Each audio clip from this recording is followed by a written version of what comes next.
All right. So here we go. This is Module 1, Concepts Review number 3. What was your question? Just want to look at them all? Yeah, unfortunately, it just tells me that I don't have all of them right. And I looked at the book. I tried piecing everything together from what I could, and I can't figure out what I have wrong. All Um, right. I'd be happy to give you what I've answered if you want to start there. Well, let's go through this one by one, and then you can, because I think it's probably good to review just the tactics we want to use here. On the first one, you have sine to the m power times cosine to the n power. You're told that m is odd.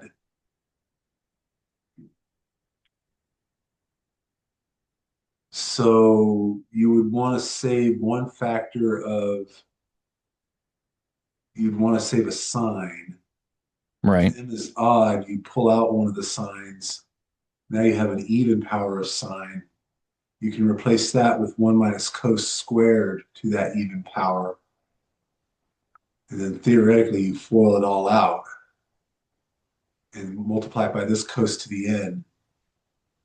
And then that just becomes a gigantic polynomial form in sine and cosine.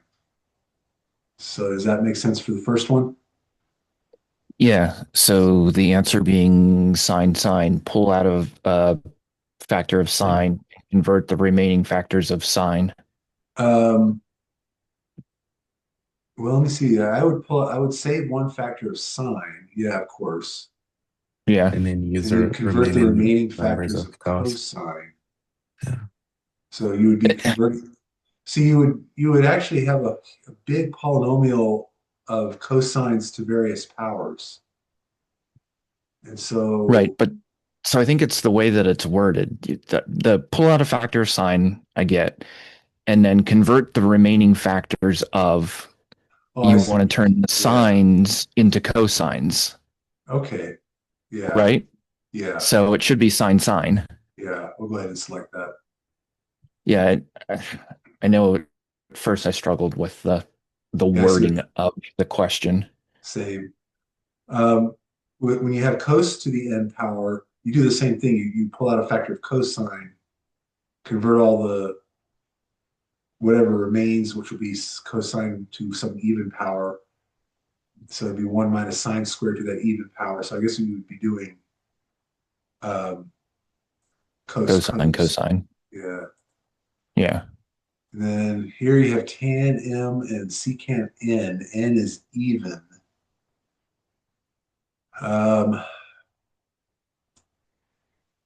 with tans and secants, you either want to have a secant squared left over so that you can use the power your power rule on the tangent, or you want to have secant tangent one of each. So if n is even, then I would save one secant and make so that becomes an odd power of secant. Hmm. I'm thinking if I had two of them, I don't know if I had two of them. Depends on how even it is. Um, because if it's It's a good secant to the on fourth, the test. then it gets a nightmare. Let's see. The options here are secant squared and secant. So I would pull out if I, again, it depends if I, let's say tan to the five, secant to the four. Yeah, okay. In that case, I'd pull out two of the secants, so A, and then convert the remaining secants into tangents and just work it out that way. Okay, that's what I have. You know, when integrating, now we have tan M, secant N, both they're both odd. Um, in that case, pull out one of each, and you're going to convert what's left over into secants. So you'll have some tans left over, convert them to secants. You'll use the U to U substitution, and you'll have powers of secant. So all of these one through four are actually polynomial in form once you work them out. And in number five, if you have an even number of tans and one, odd number of secants, Um,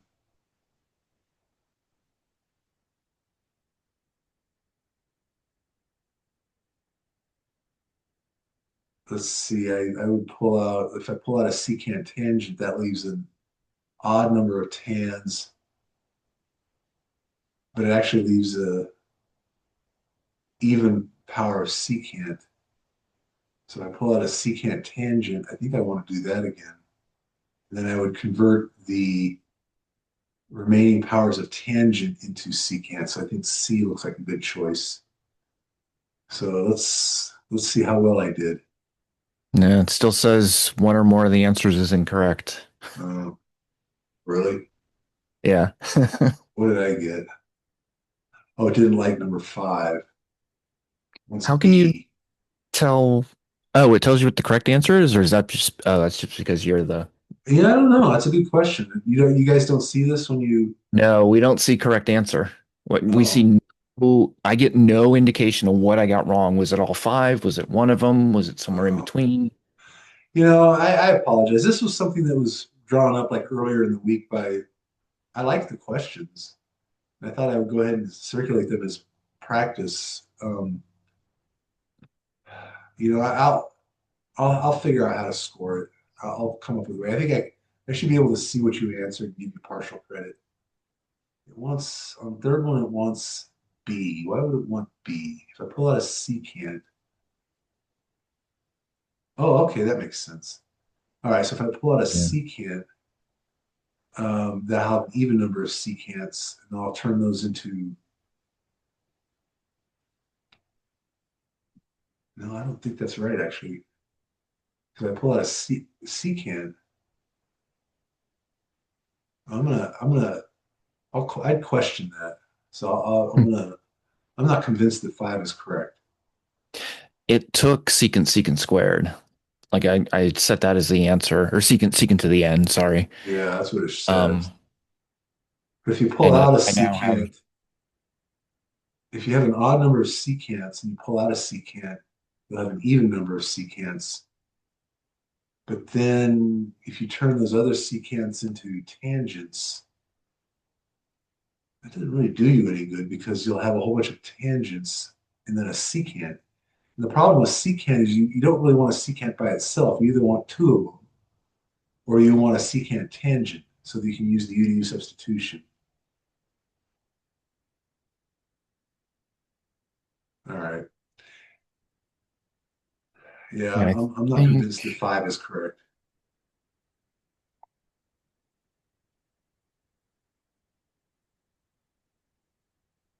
All right. Yeah, so in the book, strategy for evaluating integral of tangent to the m, secant to the n, it just gives two things. It says if the power of secant is even, then it gives you a substitution to make. If the power of tangent is odd, so that's why for 4 and 5, I thought both of them would be none of these because they don't fit either of those rules that are in the book. Yeah. Well, again, you're trying to look about two steps ahead. You're looking at when you have an integral of tangents that tans and secants, you want to somehow either isolate a secant squared, and that way you're thinking of a U to U substitution where U is tangent, or you want to isolate a secant tangent, and you're thinking of a U to U where U is secant. And if you have, let's say, an even number of tangents and an odd number of secants, and I pull out a secant, that would give me an even number of secants. Um, but that doesn't, again, well, but see, that's the problem. It doesn't really do me anything if I just pull out a secant because I'm like secant by itself in the U to U format is not really very useful. If I had an even number of tans and an odd number of secants, I would probably want to pull out one of each and then convert everything else into secants. In other words, if I pull out, see if m is even, then n is odd. Another tactic that I've used on some of these is turn them into sines and cosines. And sometimes that actually helps. You guys know what I'm talking about? Yeah. In other words, if Sine to the m over cosine to the m times 1 over cosine, cosine to the n. yeah, and sometimes you're able to fiddle around with those and get them into a useful form. I've done that. That's another tactic you can use to kind of get out of the tans and secants.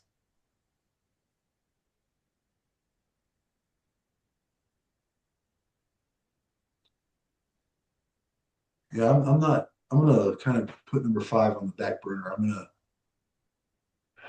I don't think that B is correct, even though that's what it says it is, because I don't see what that gets you.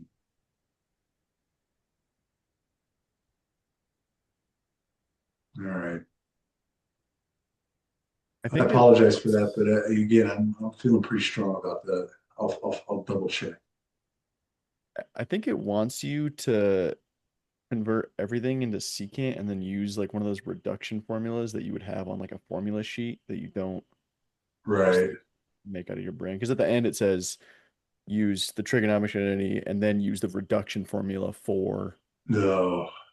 Yeah. So I feel like it's kind of a different question than the other four.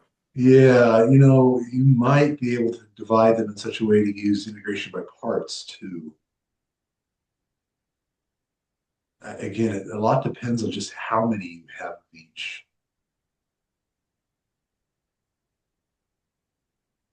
I don't really, whenever I've seen a problem like what you see here, I've always just kind of tackled them on a case by case basis. I don't like have an overall plan. I just start trying stuff until it works. Usually I try to pull out either secant squared and get everything in terms of tan, or I pull out a secant tan and get everything in terms of secant. And if I'm not happy with either of those, then I try the sine and cosine maneuver. And then I just try identities until I get something that works. Something will work, but to me, it's like there's lots of paths you could follow to make it work.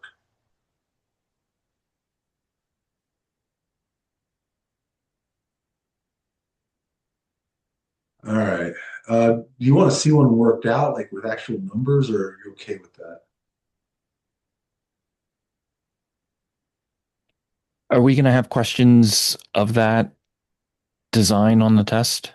You're gonna have some where it's, I'll tell you right now, I think they're phrased a little better on the test. They're a little more clear. Basically, some of your questions will be, here's an integral. What would the substitution be? And then what would the ensuing integral be? That kind of thing. So you don't actually work out the integral. You would show us what the substitution would be, and then what you would get if you set up that substitution. So, Okay. um, you know, I would review it. I've reviewed the test, of course, and I think the questions are more direct. I don't think there's much room for uh, uh, interpretation, if you will. It's pretty black and white. Okay. Just a general question, and the practice test that we have on Canvas that uses honor lock, is that pretty close to what the test is going to be in terms of format and It gives you types of some question? help. The test is going to be a mix of questions. Some of you, many of you have seen already from your homework, and then a few where it just asks you what kind of substitution do you make and what do you get when you do that substitution. Um, the practice test for honor lock really should just be renamed. It used to be our old practice test for honor lock, when you were doing your camera, Hmm. but we created a new one just for the camera picture. And that practice test has kind of stayed because we like the questions. I'll suggest that we rename it next time because it is confusing. Now, you don't need to use on a lock on that. That's just you get a couple questions that will help, certainly. Yeah, I'm going to definitely do it. I just want to know if it's like if I'm comfortable there, will I be okay? I think you're going to be fine if been doing all the questions. Um, and also those little extra assignments. The idea, of course, is just to give you a broader selection of questions. You are going to have to work out some integrals. You are going to be showing what the substitution would be. There's going to be a few of them that involve, rectangles and trapezoids. And then you're going to have some questions that would go back to uh, chapter 5 review. So that first lesson from Infinity. Okay. Beyond that, it's a surprise. When using Desmos for the test, do we need to open it in our browser before we start the test? Or do we No, just wait until the test starts and then use the right. Just links? follow the prompts. Just go. Okay. I would recommend to close out all of your open browsers and then open up a browser window and start fresh. That way you don't have any other open windows that could cause trouble. And then you'll go in through the process, and then at some point you'll see the links that allow you to open the Desmos. I'm giving you two of the sites. I'm giving you the main calculator site so you can graph, and I'm giving you the matrix site.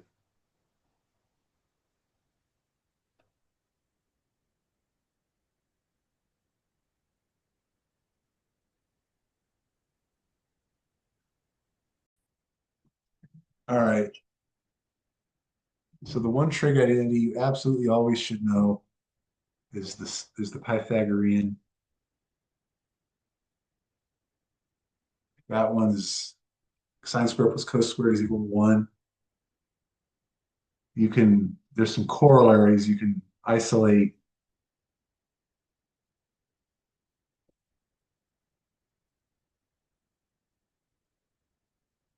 So those are two corollaries off that. You can divide through by cosine squared.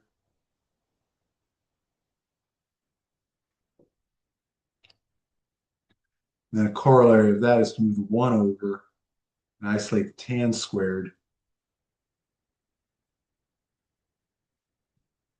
Those are the main ones from the Pythagorean. You should know your double angle and half angle. So the sine of 2 theta is 2 sine theta cos theta.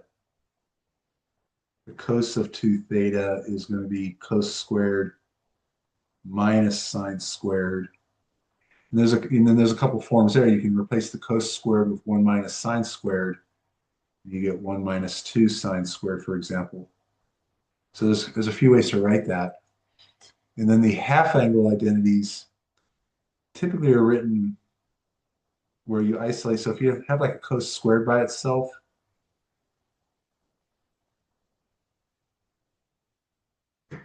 believe it or not, this is actually the half angle identity, but we've isolated the squared part. And if you have a sine squared by itself, you use that identity. And that's really about it. This is the bulk of the identities you need to know. Anything else is just kind of not really relevant. And we don't use cotans and cosecants because you can always convert those back into sine and cosine. Okay, so this will get you 99.9% of the questions, actually probably 100% of the questions. As you go higher in math, I teach a 267 and a 275, and we don't ever mess around with anything weirder than what you're seeing now. In fact, the integrals get a little easier, in my opinion. Does that help to at least assuage some fears? It does help narrow things down. Yeah. Let's take a look. So we had a question here. Test 1, Math 266 practice sheet over problem 13.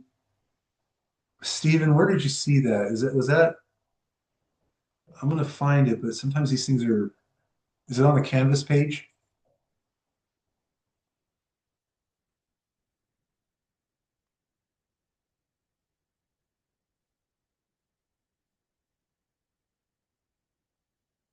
I think that might be that practice sheet you sent out. The one that I sent out? All right, let me pull that up. Gotta find it first. All right. See if I turn off the light here. That's not that much better. Is there too much glare with that light on?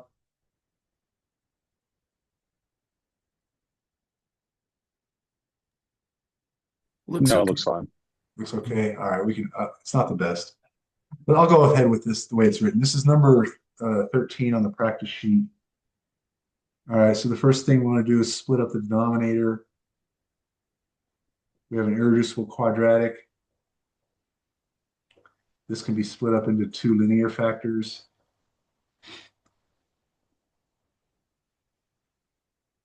And we put in letters and expressions on the top to account for, see, on a quadratic, you could have a linear numerator. These guys are going to have at most a constant numerator. And then we recompose. So here's the decomp. And then we recomp. Bring it all back together.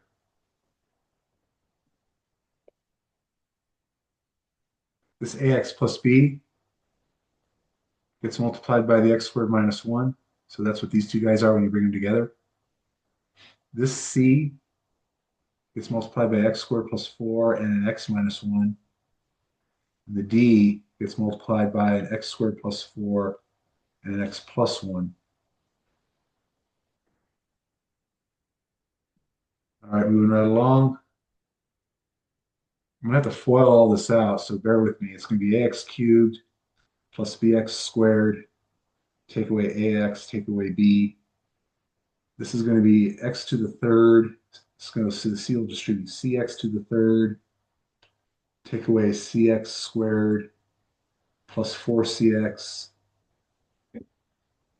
take away 4c. The same kind of deal here is going to be a dx to the third plus bx squared plus 4dx plus 4d. Now that looks pretty nasty, but it's not that bad. These things are more bark than bite. What you want to do is collect your terms according to power. So we have a to the cube, c, and a d. So we have a plus c plus d. The x squareds, we have a b, a negative c,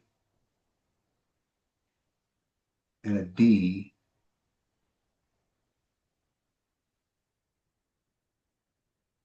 For our x's, we have a negative a 4c, and a 4d.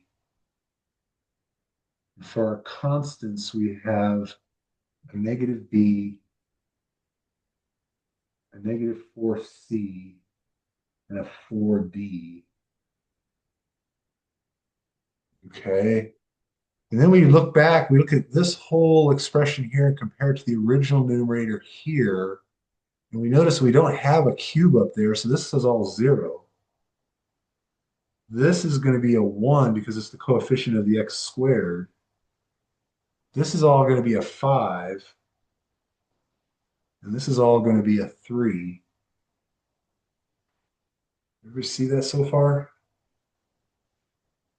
I'm just comparing the coefficients up in the numerator with all this lovely stuff. Okay. Now, what I'm going to do is I'm going to set up a system. And I'm going to have columns for, I'm going to have my A, B, C, D, and constant columns. So I'll use quotes there. In the first one, I have an A, a C, and a D, and a 0. In the second one, I have a B, a negative C, a D, and a 1. That's what that guy is. And I'll 0 fill in the rest. For the third one, I have a negative A. I don't have a B. I have a 4C. I have a 4D, and that's supposed to be 5. And on this one here, I have no A's, a negative B, a negative C, 4C, a positive 4D, and that's all supposed to equal 3. Okay, and that is a matrix. It's a system. but I've converted it into a matrix. And I'll pause here. Any questions? Okay. Sorry, Yeah, is this one where you could also have it set to the numerator and then test for roots to try to get your you values of can. each? You can. However, when you have quadratics, you can't drop out terms as easily.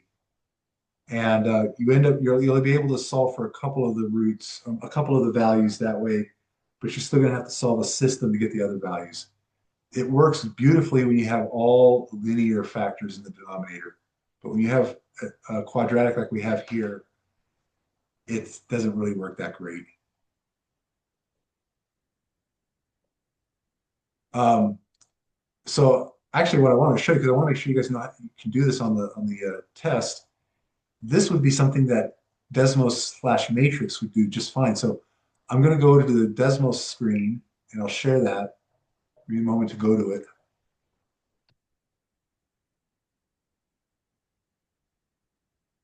All right, I'm going to share the screen. All right, so here's what I do. New matrix. Now, the matrix that I had there has 4 rows and it has 5 columns. And the row one was 1, 0, 1, 1, 0. The second one was 0, 1. Oops, that's not a 1, is it? It's a 1, -1, 1, and 1. The third row was a -1, a 0, a 4, a 4, a 5.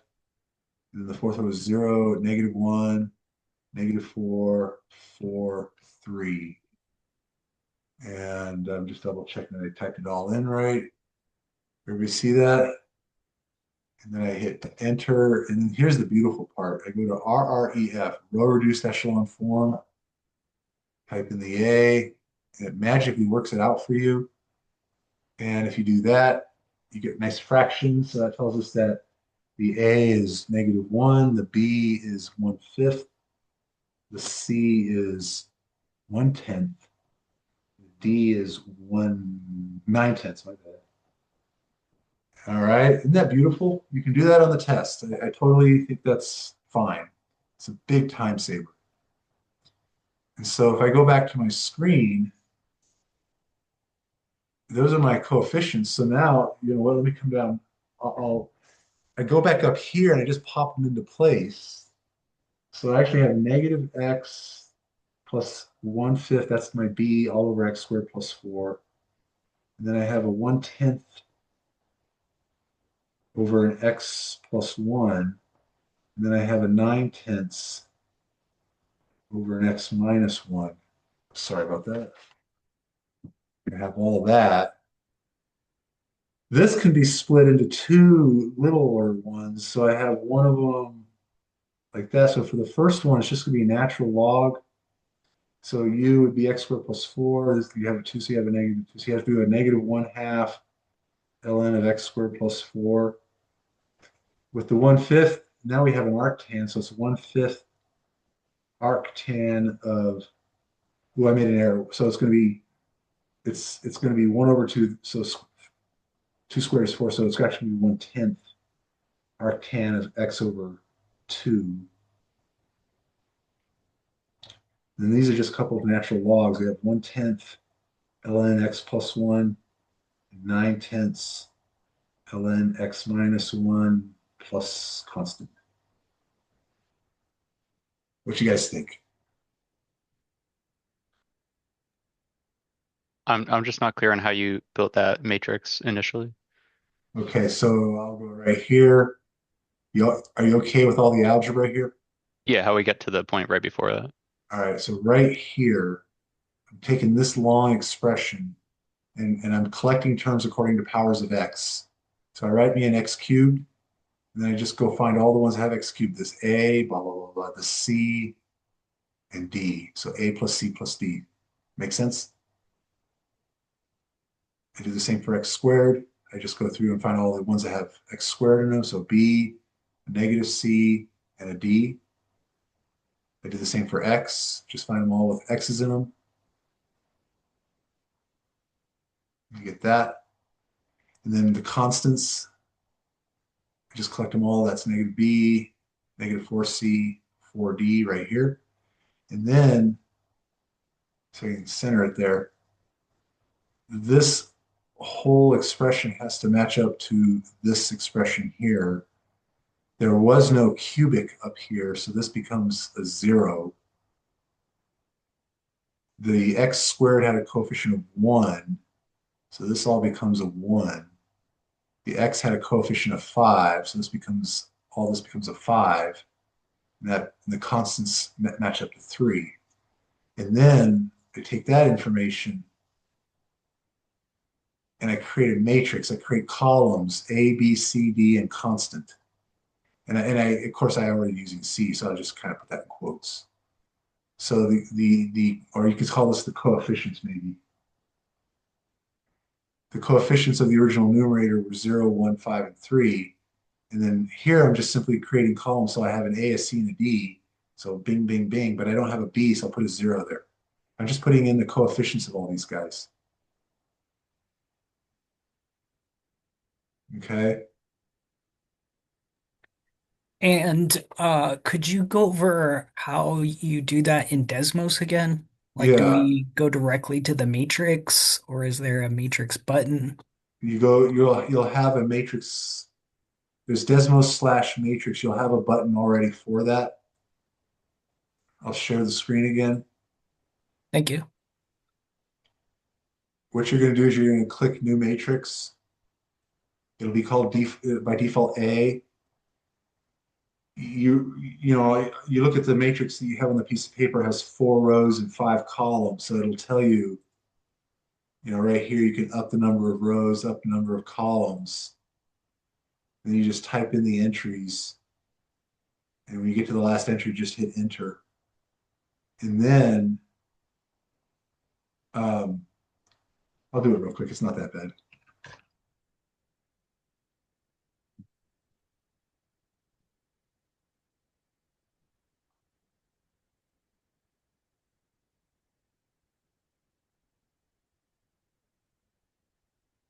Just like that, hit enter. You want the row reduced echelon form command, RREF. And there you go. Just click the B. If you want fractions, you do that. You just read them off. A is -1, B is 1/5, C is 1/10, D is 9/10.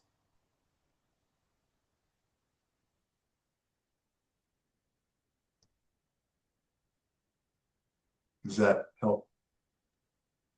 I mean, that will save time for sure. And Yes, if you absolutely. are okay with that, like not showing how to do that manually, that'll save a lot of time. You're going to spend an hour alone doing it manually. I want you to use Yeah. this feature. Okay. You don't Thank have you. enough time to solve a 4x5 system manually. No. No, please use the matrix feature. I don't Okay. care how you solve your systems in this class, just get them right. So by all means, please use this feature.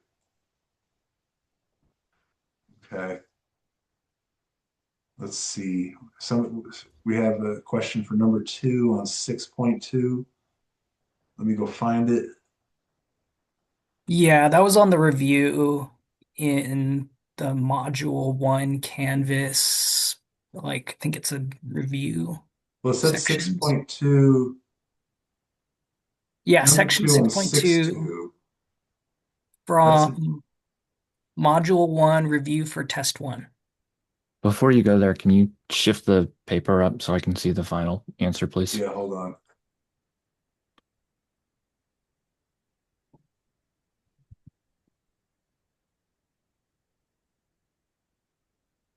So when you say module 1 concepts review, and you're asking about number 2, I'm confused.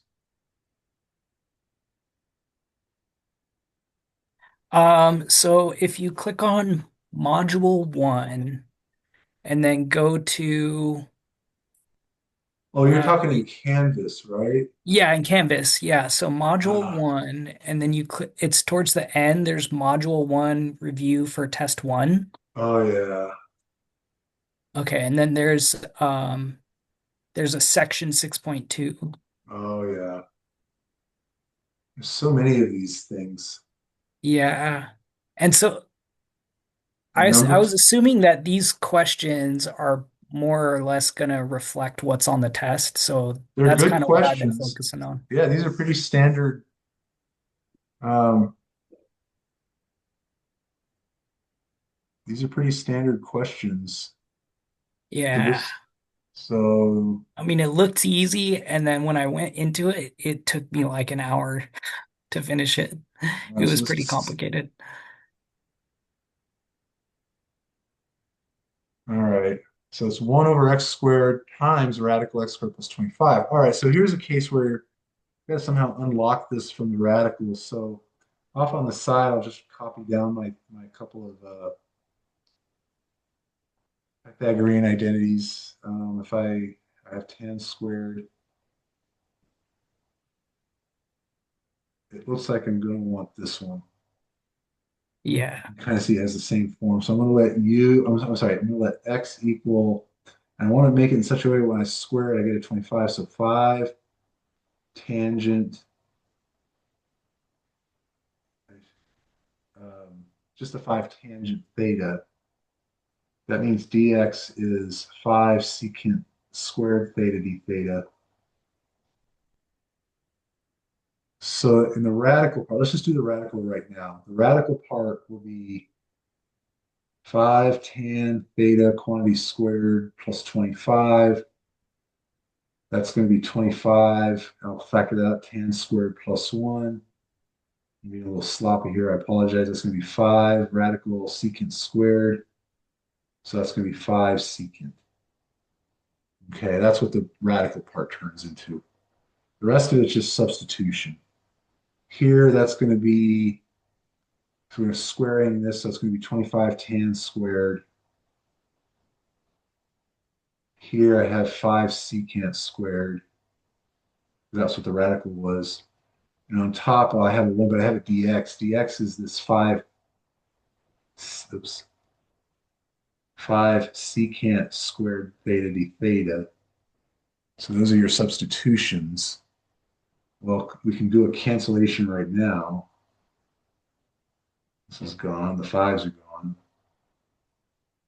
So I have a 5. I have a secant on top. So I have 1/25th secant on top, tan squared on the bottom.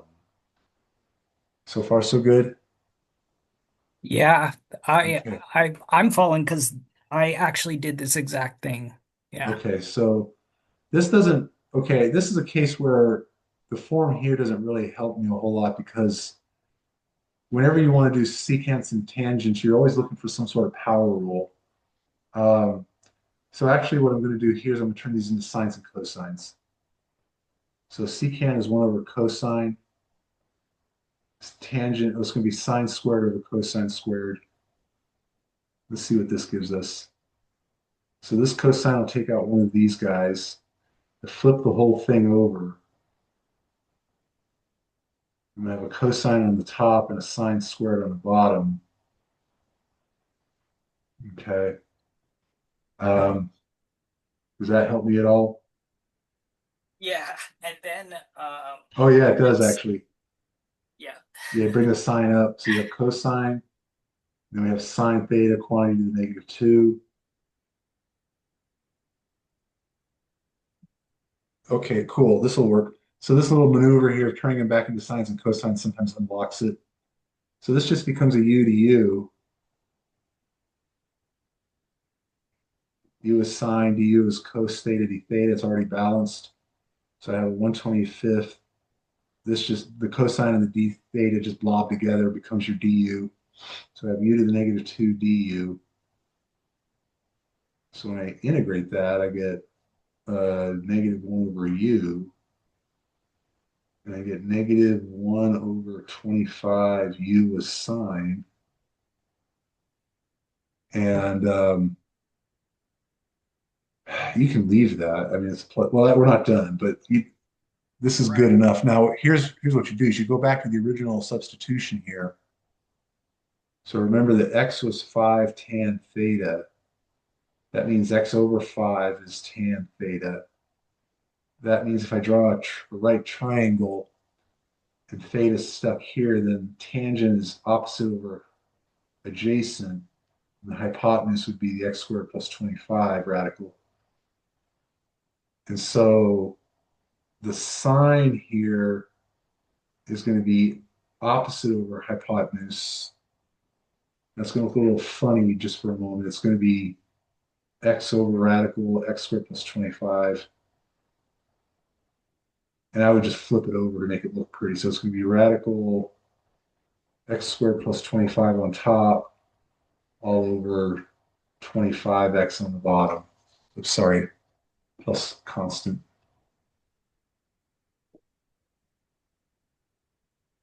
Is that, Yep. does that help you? Yeah, that was super fast. How far did you get before you kind of hit the No, I wall? solved it. I got that, and I got that answer, but it took me way longer. Okay. And I Well, just don't know, like, if that's on the test, man, I'm gonna eat up a lot of that time. you have, again, it's not all working them out. A lot of the questions are just simply asking what would the correct substitution be? What's the integral going to look like? You do Okay, have a that's few good. where you have to work out, but it's not like 20 of them. Um, Okay. and to be honest, part of the deal here is, you do kind of have to stumble through a few of these to get it to kind of learn your way through. Yeah. You have to remember, I'm very old, and I've been doing this since the 1900s, so I've seen it all and done it all at this point. But You're a you master. just have to kind of, I guess the best way to learn how to do this is just do a bunch until you start seeing the trends Yeah. and so I wouldn't, it's going to be. Tell you right now, this is not going to be the most fun test you'll ever take. But if you've been studying for it and you guys are careful and keep your head in the game, I think you're going to be fine. And then I've also said that this is the most challenging module in this class. If you can get through this module, it does lighten up quite a bit with the remaining material. Okay, that's good to know. Yeah. Yeah, I mean, not to say it's a walk in the park, but it's certainly not going to be as crazy as these integrals. Okay. All Yeah, righty. thank you. Yeah, sure. There was like one you skipped over a step that I made. Let me I see. probably It's did. But yeah, if someone else wants to do a problem, go for it. Um, Yeah, we got about 8 minutes to go. Then the game starts. Oh, by the way, you guys got to remember, I'll put out an alert, but if you're not in Arizona, I think the rest of the country is changing their clocks over the middle of the night. I think you actually gain an hour, if I'm correct. Yeah, we should get an hour this Sunday. All right. So I'll put out an alert because I know that it gets confusing trying to match your time with Arizona time. We actually don't change. We're just going to stay, but everybody else will move back, I Yeah, you think. guys are smart. I don't know why we keep changing the time. It's annoying. Well, yeah, I mean, once you get used to it, it's fun. It's nice. Frankly, it's going to be crazy hot no matter what time of the day, Great. comes up. So, Yeah. Yeah, I'm in Minnesota right now. It's getting dark by 5 o'clock. yeah, this time of year that's in New York, if you leave and it's dark and then you get home from work and it's dark and you don't see the sun all day. Yeah. it's nice down here. I'll tell you what, it's right now we're in sunset and the weather's really beautiful down here. So it's not crazy hot like it was, a month ago. Certainly not like in the summer. Um, but yeah, with you guys all spread out throughout the country and probably the world, it is a challenge to try to make sure that you stay on Arizona time. So I'll send out an alert to everybody just so that you all know. Just one thing I've found, if you're creating events in like a Google Calendar, you can change the time zone of that event. So when Dr. Surgeon sent out the notice saying it was going to be at 4 o'clock Mountain Standard Time, I entered that in Google Calendar and it took care of it for me. That's good. It's good to know. I know that it looks like Infinity does that too. I've noticed that some people will have Yes. it'll say like 3 a.m. And of course it's counting for the time change. But you know what? be sure that it is correct because, sometimes the rest of mountain time zone will change. It's only Arizona that doesn't change. So if you're in Denver or Reno or one of those states, cities, you will change.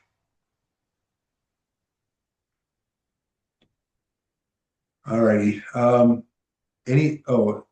we have one last one on the practice test. Can you do a similar problem that you just did on number 11?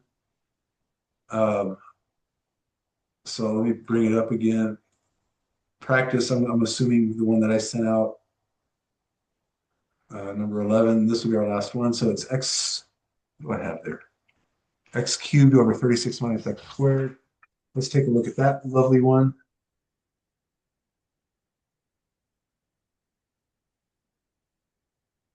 All right. I would jump head first into this. I would try x is 6 sine theta. That means dx is 6 cos theta d theta. The radical part is going to be 36. Now when I square this, I get 36 sine squared. Take out the 36, I get 1 minus sine squared. That's 36 cos squared. Remember, that's all underneath square roots. So that's going to be 6 cos. So I have 6 cubed is 216, sine cubed, theta. And then remember, dx is 6 cos theta d theta. And then down here we had 6 cos theta. Oh, that's nice. It cancels. No, we don't have that, but this is canceled. All right, that's good. We have 216. We have this. So this is a good question. You ask yourself, you have an odd number of sines.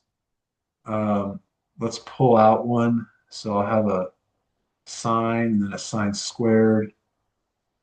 Turn that sine squared into cosines.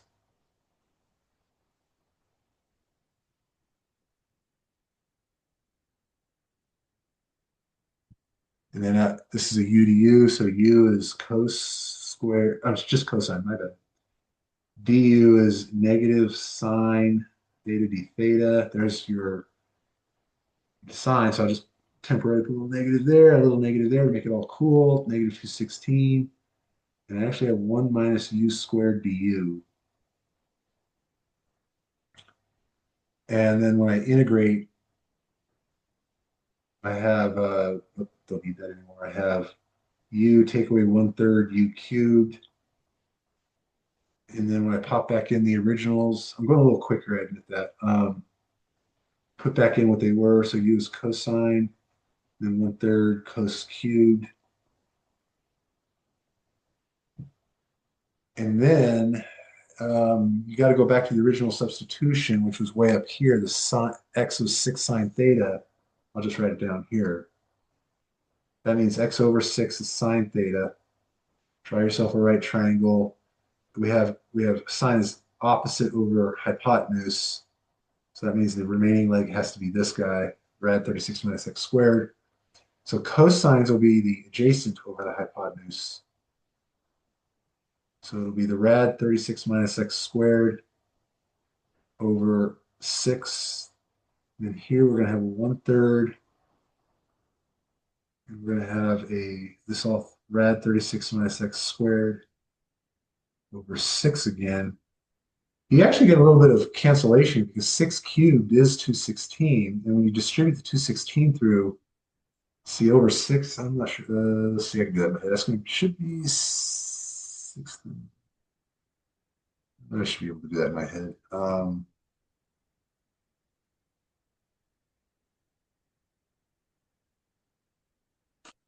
Just a second here. The brain is turning off at this point. 6.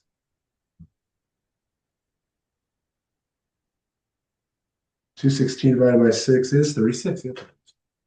So we have negative 36, radical 36 take away x squared. This minus and this minus make a plus. The 6 cubed and the 216 cancel. Beautiful. This 1/3 survives, and I would just write this as the radical of 36 minus x squared quantity cubed. Plus C. Sorry about that. As usual, I flew through that. I didn't need to, but any questions on that?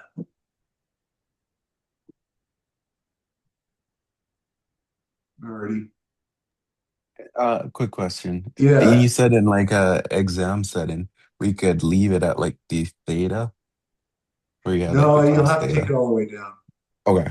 Okay. Yeah, it's gonna if your original integral starts in x, you Uh, gotta write it in terms of x.